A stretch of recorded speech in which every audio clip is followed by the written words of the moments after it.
పందారా ఇవన్నీ ఇవ్వడం అప్పుడు జరుగుతుంది. అది అయిపోయాక డబ్బులు ఇవ్వడం కూడా జరుగుతుంది.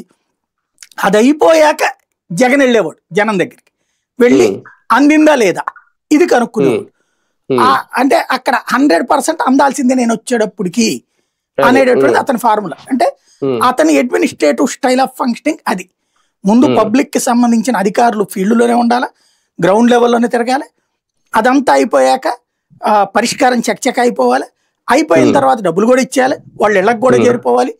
చేరిపోయిన తర్వాత వాళ్ళకి అందరికి అందిందో లేదో చెక్ చేయడానికి జగన్ వెళ్తాడు. ఇక్కడ అధికార యంత్రాంగం పనిలో అడ్డం పడ్డు, అయిపోయాక వెళ్తాడు. చంద్రబాబు గారి ఫంక్షనింగ్ ఎట్లా ఉంటుందంటే ముందు నుంచి ప్రతి గంటకి ఫాలోఅప్ చేస్తారు.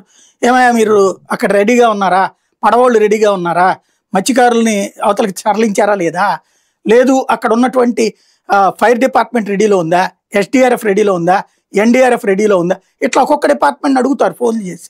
అదే కాన్ఫరెన్స్ లో రావాలి వాళ్ళందరూ కూడా.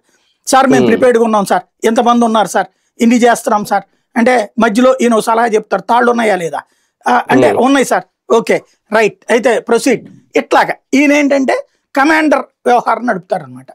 అట్లాగా ఆయా డిపార్ట్మెంట్ వాళ్ళు అందరూ ఏమయ్యా రెవెన్యూ డిపార్ట్మెంట్ మీరంతా పప్పులు ఉప్పులు అన్ని రెడీలో ఉన్నారా, అట్లాగే పునరావాస కేంద్రాలు ఏర్పాటు చేశారా, వెదర్ డిపార్ట్మెంట్ మీరు ఎప్పటికప్పుడు అప్డేట్ చేస్తున్నారు లేదా మెసేజ్లు.